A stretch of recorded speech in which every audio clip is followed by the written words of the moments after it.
आपण आज रिव्हिजन घेतोय इंट्रोडक्शन टू मायक्रोबायोलॉजी. ठीक आहे, चॅप्टर शिकवत नाही आहे, चॅप्टर रिवाइज करतो, त्यामुळे तुम्ही ऑलरेडी लेट आलाले. सोडा किती वाजता मग? हां, लेट आला पण तेवढं सोडायचं आहे. तर सगळ्यात महत्त्वाचं इंट्रोडक्शन म्हणजे आपल्याला काय करायचं. What is introduction? ओळख. मायक्रोबायोलॉजी म्हणजे काय? मायक्रो म्हणजे लहान जीव, बायोलॉजी म्हणजे लिव्हिंग ऑर्गॅनिझम. एवढं तर माहिती आहे.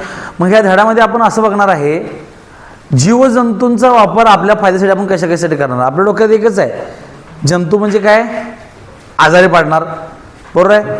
कायम लक्षात ठेवा, प्रत्येक वेळ असं नाही की जंतूचे दोन प्रकार पडतात, एक म्हणजे फायदा, दुसरा म्हणजे तोटा.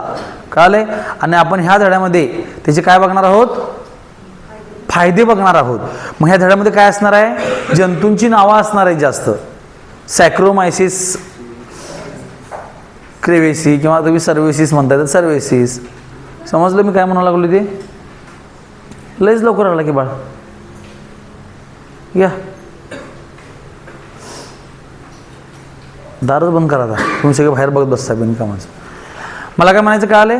तर ह्या धड्यात आपल्याला जास्तीत जास्त काय करायचं आहे, आज पूर्ण दिवस घरात असताना आपल्याला हा एकच चॅप्टर पाठ करायचा आहे. का एवढा वेळ लागणार आहे?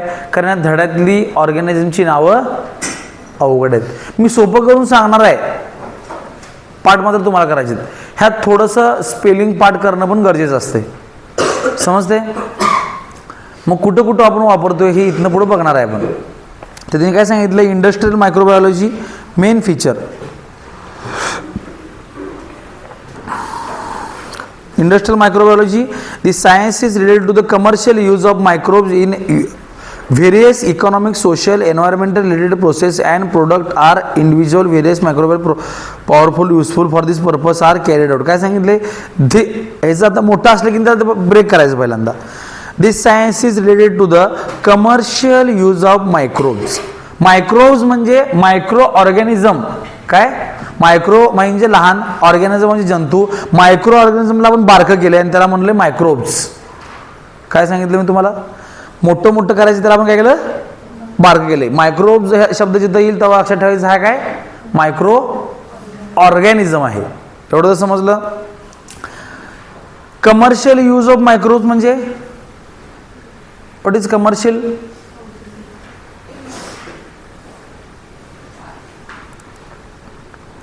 औद्योगिक आपण याचा वापर करायचं कशासाठी? इकॉनॉमिक, पैसे मिळवून देण्यासाठी. सोशल, लोकांच्या फायद्यासाठी. एन्व्हायरमेंट, पर्यावरणासाठी. समजलं काय काय सांगितलं मी ते? थोडक्यात मायक्रो ऑर्गॅनिझमचा वापर करायचं कशासाठी? पैसे मिळवून देण्यासाठी, पर्यावरण नीट राहायसाठी आणि सोशल म्हणजे लोकांचं काहीतरी भलं करण्यासाठी. ह्याला म्हणायचं इंडस्ट्रियल मायक्रोबायोलॉजी. इंडस्ट्रियल मायक्रोबायोलॉजीचे दोन फायदे काय आहेत? बऱ्याच वेळी पेपरला तुम्हाला 2 मार्कला विचारतात. सगळ्यात पहिला फायदा काय? Various production with the help of fermentation process. For example काय सांगितलं त्याने? फर्मेंटेशन, किण्वन प्रक्रिया. काल पण आम्ही तुम्हाला म्हटलो होतो बायोटेक्नॉलॉजीमध्ये पण. ब्रेड, बटर, चीज, दही काय काय वगैरे सगळे आहेत, योगर्ट. हे सगळं तयार होण्यासाठी काय लागतात? त्याला ईस्ट लागणार आहे, म्हणजे मायक्रो ऑर्गॅनिझम आहे हा. बरोबर आहे. आणि तो कशात नाही मिळणार आपल्याला? ह्याच्यामुळे सगळं आपलं हेतू साध्य होणार आहे. कळालं? त्यानंतर वेगवेगळे औषधं, न्यूट्रिएंट, एन्झाईम हे पण आपण ह्याच्यामध्ये करत असतो. हे ह्याचा उपयोग आहे. Use of microbes for garbage management and pollution control.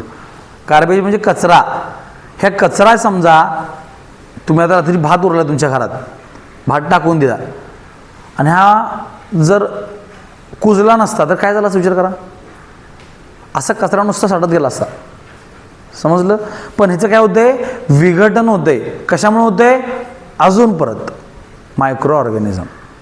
त्याच्यावर तिथे जंतू जातात, त्याला बारीक करतात, त्याचं विघटन करतात. कुत्रं मिळेल तुमच्याकडली एखादं, वास येतोय. काय येतोय वास? त्याचं हे चालू असते, डिकम्पोजिशन चालू असते. समजते? तर ह्या प्रत्येकासाठी काय चाललं आहे आपलं? मायक्रो ऑर्गॅनिझम पाहिजेत. त्यामुळे 2 गोष्टी कायम लक्षात ठेवायचं. काय काय? पहिलं various production with the help of fermentation process होत्या पहिली गोष्ट. आणि दुसरं काय करते, गार्बेज मॅनेजमेंट, पोल्युशन कंट्रोल पण ह्याच्यामुळे होते. काय अवघड आहे इथं, नोट्स काढायचे आहेत कालच्या पण आजच्या पण, उद्या चेक केल्या जातील सगळ्या. समजलं. काल वाचून आलं सांगितलं, तुम्ही काय वाचलं नसशील आहे ॲज युज्युअल. पोरं वाचले कोण धडा काल सांगितल्यावर, उभा राहा सगळी जिने वाचलं त्याने. काल आहे तर वाचत सांगितलं काय, जिने वाचलं त्याने उभा राहा सगळी. उभा राहा लवकर पटकन, उभा राहा. पहिलं बघत आपण प्रोडक्ट कुठला आहे, डेअरी प्रोडक्ट पहिला आहे. नूर वाचलाय ह्यो धडा आता चालू आहे त्यो. हां तुम्ही वाचला ह्यो, व्हेरी गुड, चांगली गोष्ट आहे. व्हिडिओ तर थांबव रे. डेअरी प्रोडक्ट पडते काय, हां पडतच नाही. जे पडते ते पर्यंत बघा यातलं आपण. या हां कुठलं पडतं यातलं मग, हां चालू कर व्हिडिओ चालू कर. हां ह्यातलं फक्त मेन बघत आपण, नंतर बाकीचं. त्यातलं चीज प्रोडक्शन बऱ्याच पेपरला क्वेश्चन पडतोय असं ह्याने सांगितलंय. तर काय आहे नेमकं, cheese is produced on large scale from the abundantly available cow milk all over the world. ह्या जगात असलेल्या गाईच्या दुधापासून चीज तयार केलं जाते. First chemical and microbiological test are perform. Some colour and microbes like lactobacillus lactis, lactobacillus cremoris, streptococcus, thermophilus are mixed with the milk. हे वाक्य अंडरलाईन करा. It is important, it impart sourness to the milk. After this impart dense structure, whey that is water in yogurt need to be removed. त्यांनी सांगितलं काय, आपण काय करायला लागलो, चीज तयार करायला लागलोय. चीज काय करायचं, इकडे बघा, चीज तयार करण्याची पहिली प्रोसेस, दूध पहिल्यांदा घ्यायचं, मग पुढं काय करायचं, हां दुसरं आहे त्याचे वेगळ्या वेगळ्या टेस्ट घ्यायच्या. दुधामध्ये काय इम्प्युरिटी राहून यासाठी दुसरी टेस्ट करायची. त्यानंतर त्याच्यामध्ये थोडा कलर टाकायचा आणि त्याच्यामध्ये 4 नावं लक्षात ठेवायची. पहिलं नाव आहे लॅक्टोबॅसिलस, दुसरं परत लॅक्टोबॅसिलस कॉमन आहे, हे लक्षात ठेवा. पहिला लॅक्टोबॅसिलस लॅक्टिस म्हणा, 5 वेळा म्हणा.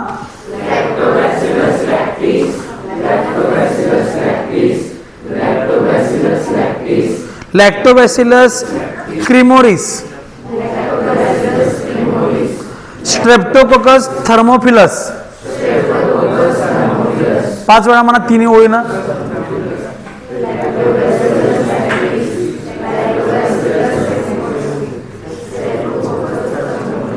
कळलं.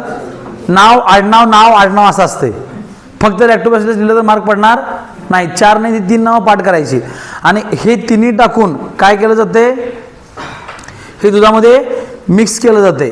झालं मिक्स. पहिल्यांदा काय केलं, दूध घेतलं. दुसऱ्यांदा काय केलं, त्याच्या टेस्ट केल्या.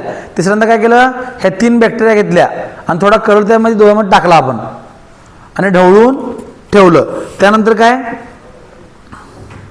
ह्याच्यामुळं काय होते, तुम्ही चीज कधी खाल्लं ना, थोडं खारट लागते बघा, भार लागते माहिती ना. त्या खारट चवला म्हणायचं सावरनेस. कुठला नेस, SOUR, सावर. कळलं काय सांगितलं, सावर. ओके, शिक्षकाने काय सांगितलं मला माहित नाही, खऱ्याचा अर्थ आहे सावरनेस. सावरनेस म्हणजे थोडंसं खारट. कळलं. मग हे कशामुळे आलाय सर, हे आपण जे मिक्स केलं ते लॅक्टोबॅसिलस लॅक्टिस, लॅक्टोबॅसिलस क्रिमोरिस आणि स्ट्रेप्टोकोकस थर्मोफिलिस, ह्या तिन्हीमुळं त्याला खारटपणाची जरा चव आलेली आहे. आता पुढे काय करायचं मग, after this to impart dense structure. मग आता काय, चीज कधी असं पाण्यात पिला का तुम्ही, नाही पिला, कसं घेतलाय, घट्ट एकदम.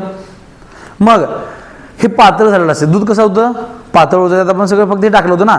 मग ह्यामुळे ह्याला काय करायला पाहिजे, ह्यातलं सगळं पाणी आपण काढून टाकायचं. काय केलं, काढून टाकलं आणि बरोबर घट्ट दाबून ठेवलं आणि ह्याच्यामुळे त्याला काय झालं, क्यूब लाईक स्ट्रक्चर प्राप्त झालं. समजलं?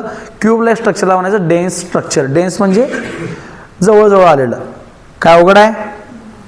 जरा जरा कळालं? काय काय सांगितलं? सोपं आहे लय फार. दूध घ्या, थोडक्यात दही लावतो की नाही आपण. पनीर केलाय कधी घरात तुम्ही? पनीर केलाय कधी?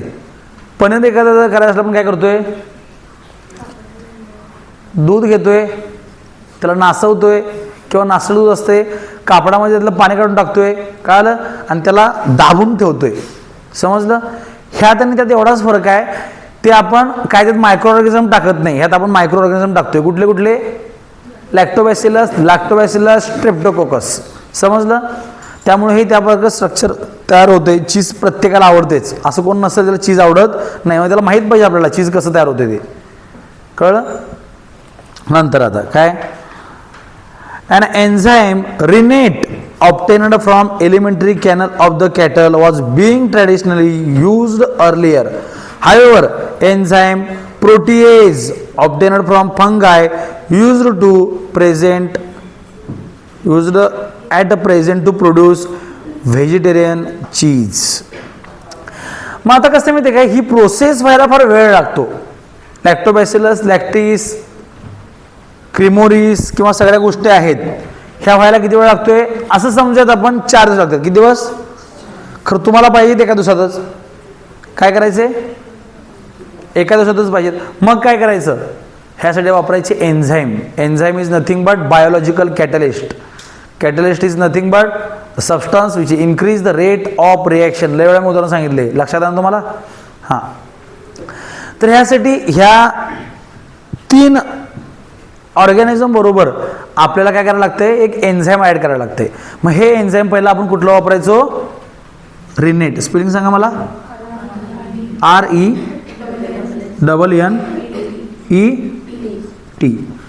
आणि आता कुठलं वापरतोय सांगा स्पेलिंग.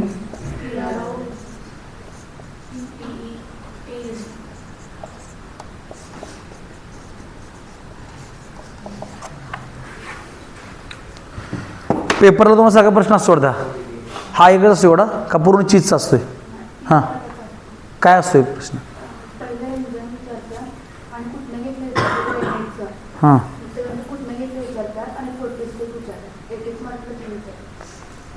बरं. तुम्हाला पहिला नावं लक्षात आली? Lactobacillus, lactis, lactobacillus, cremoris, streptococcus. ही 3 नावं पहिला पाठ करायची. प्रोसेस पूर्ण लक्षात ठेवा.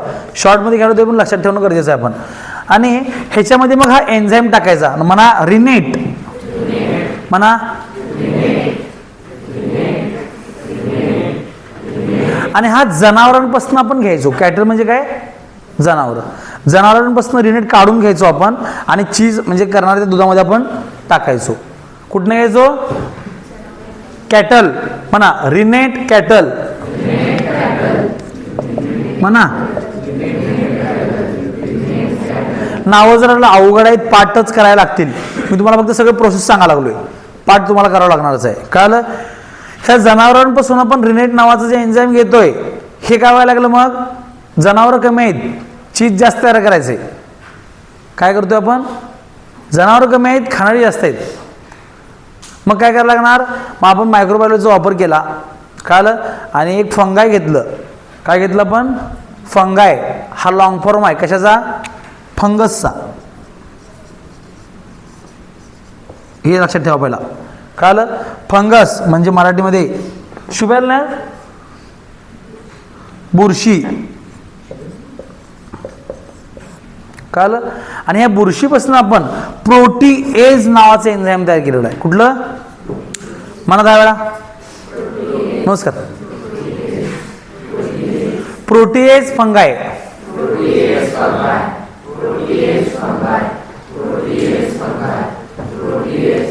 म्हणा रिनेट कॅटल, प्रोटीएज फंगाय.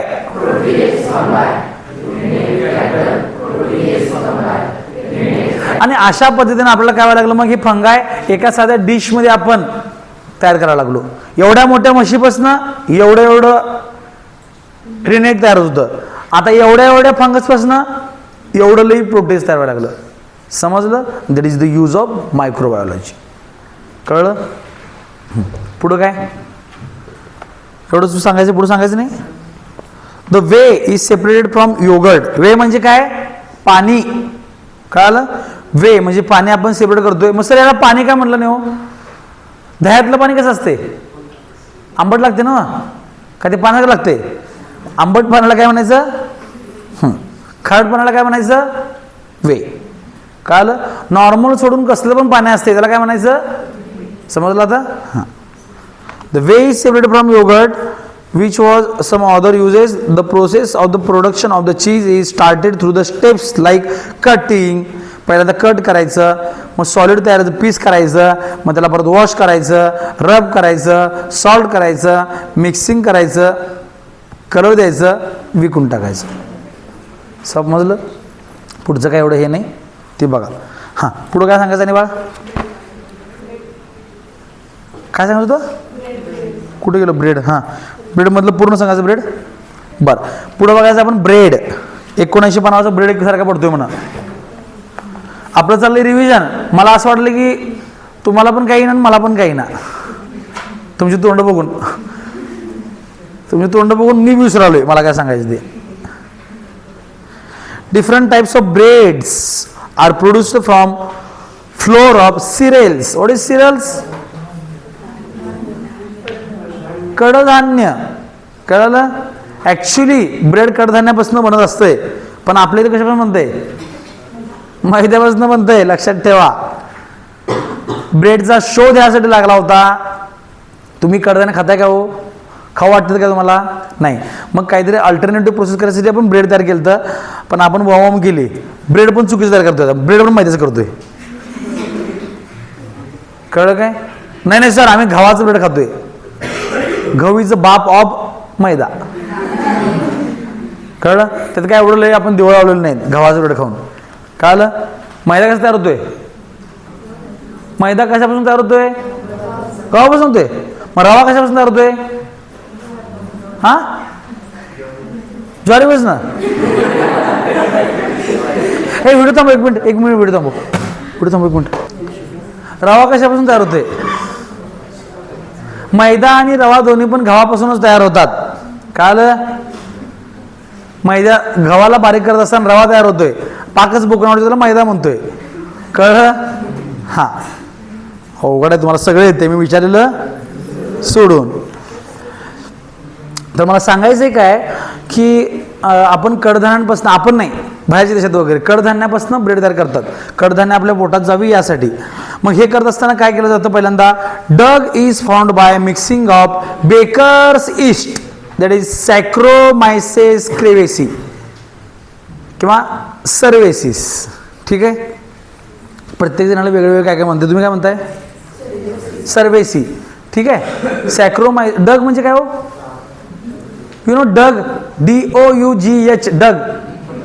पिठाचा कणकेचा गोळा. काय? ह्याला काय म्हणायचं? डग. म्हणा डग.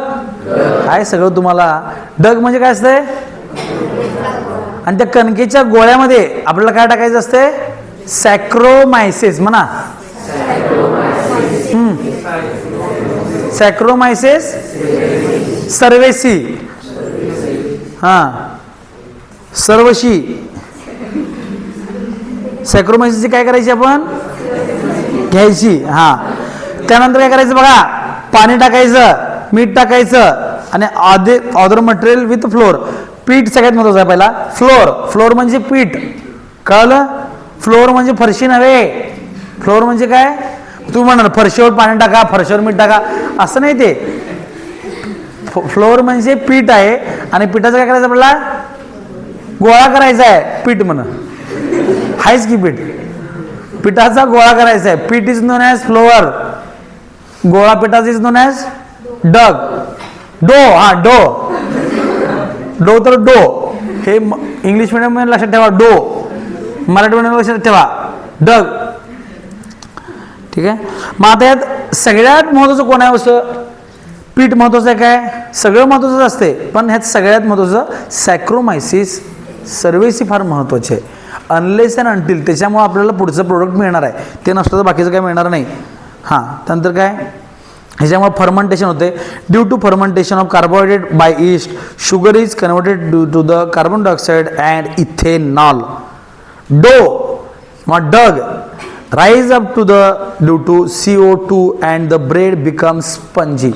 आता हे इथं काय ठेवलंय, फ्लोअर डो हां डो ठेवला ह्याच्यावर आपण सॅक्रोमायसिस क्रेवेसी सगळं टाकलं.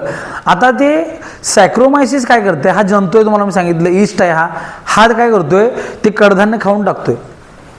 काय करतोय, कडधान्य खाऊन टाकतोय आणि हे तयार करतोय. हे काय म्हणायचं, त्याच्या ह्याला CO2 अँड इथेनॉल तयार करतोय, त्याचे बाय प्रोडक्ट तयार करतोय.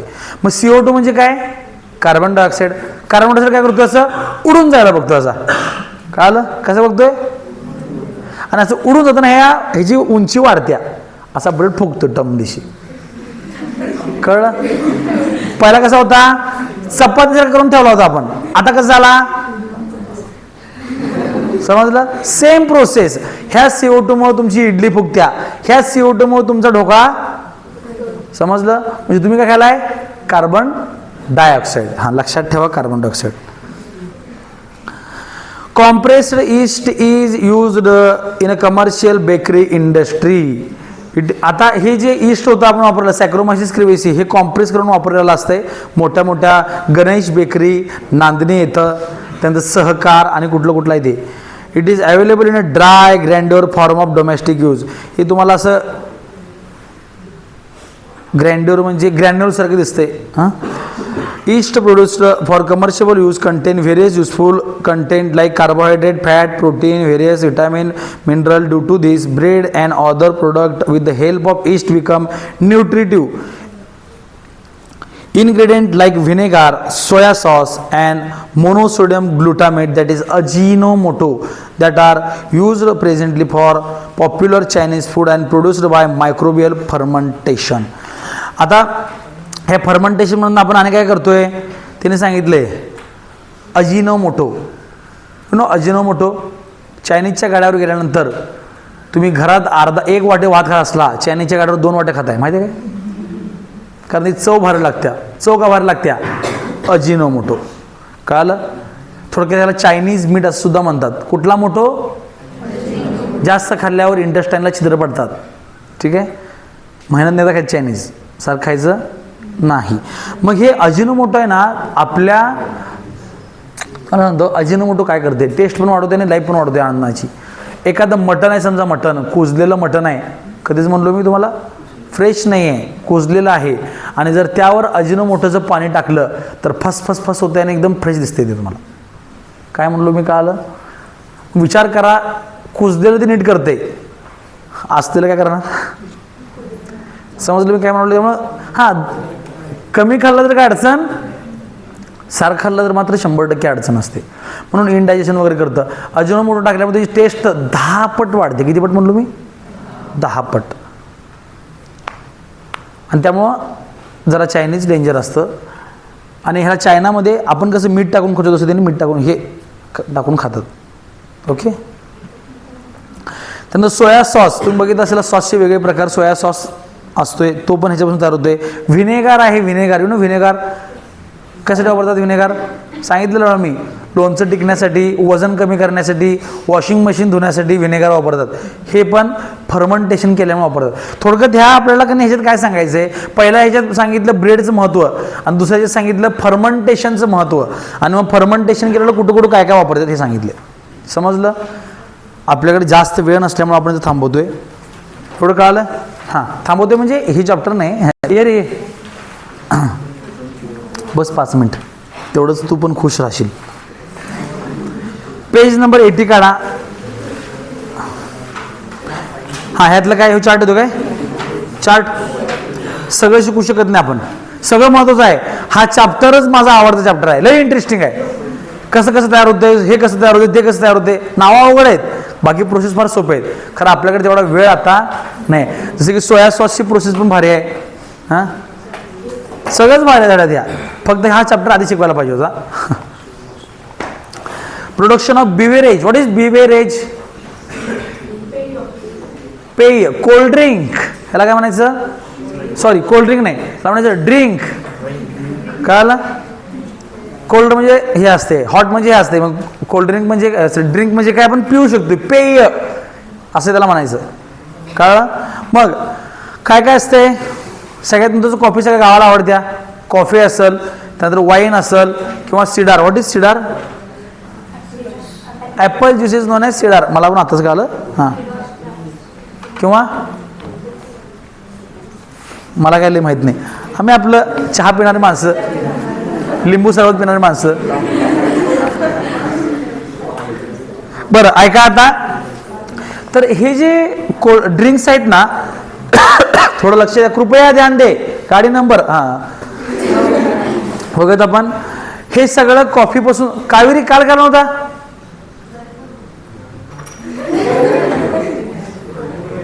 कॉमन सिम्पटम सांगायला ती. ठीक आहे, ऐका आता, थोडं लक्ष द्या. मला ह्याच्यावर काढायचे तरी मी ते काढून जर तुम्हाला सोडायचे म्हणून.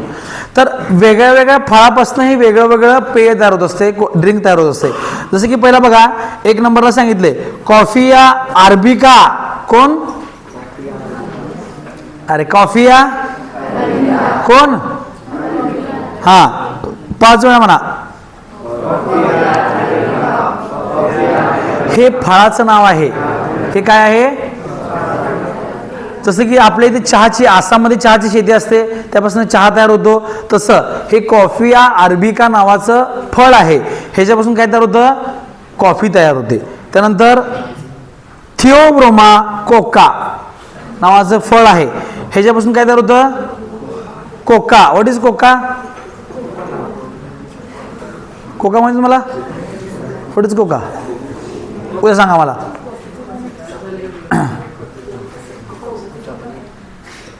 नाही, उद्या सांगा मला याचं. त्यानंतर तिसरं आहे ग्रेप्स, द्राक्ष. द्राक्षापासून काय तयार होतं? वाईन. सगळ्या गावाचं आवडतं वाईन. ॲपल, ॲपलपासून ॲपल सिडार तयार होत असतं. कळलं? पहिल्यांदा म्हणा हे आता, coffea arabica coffee, Theobroma Coca Coca, grapes wine, Apple cedar. 5 वेळा म्हणताय. हां,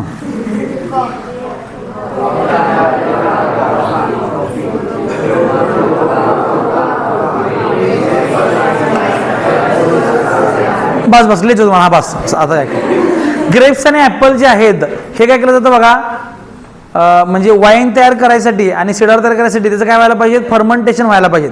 फर्मंटेशन म्हणजे पिघटन, किण्वन, वास मारणं व्हायला पाहिजे. त्यासाठी त्याच्यामध्ये मग कसं करायचं? दोन्हीमध्ये पण सॅक्रोमायसिस, मग आपण सांगितलेलं, सॅक्रोमायसिस सर्वेसी टाकायचं, क्रेवेसी टाकायचं. मग त्याचं काय होतंय? फर्मंटेशन होतंय आणि तुम्हाला मिळतंय सिडार, तुम्हाला मिळतंय वाईन. कळलं? आता राहिला विषय कोकाचा आणि कॉफीचा. हे काय फळ एकदम असे कठीण असतात. काय असतात? मग ते काय करायला पाहिजे? त्यातले ते बिया सेपरेट व्हायला पाहिजेत. आपण जी कॉफी पितो त्या काय आहेत? त्या फळाच्या बिया आहेत. मग त्यासाठी काय करायचं? लॅक्टोबॅसिलस, लॅक्टिस वेगळं. लॅक्टोबॅसिलस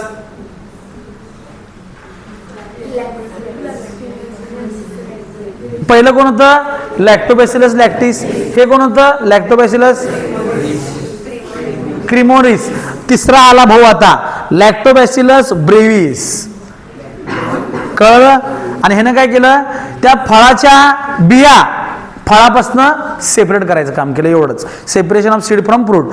आणि थिओब्रोमा कोकामध्ये 3 जण वापरतात. सेक्रोमायसिस तर वापरतात, किंवा कॅन्डिडा वापरतात, किंवा हन्सेनुला वापरतात, किंवा पिचे वापरतात. त्यासाठी सेम. कशासाठी? परत त्यातल्या बिया त्याच्यापासून वेगळ्या करण्यासाठी. समजलं? हा चार्ट पूर्णपणे पाठ करायचा. पुढचं सांगितलं सगळं पाठ करायचं, नोट्स काढायचं. उद्या भेटूयात 6 वाजता.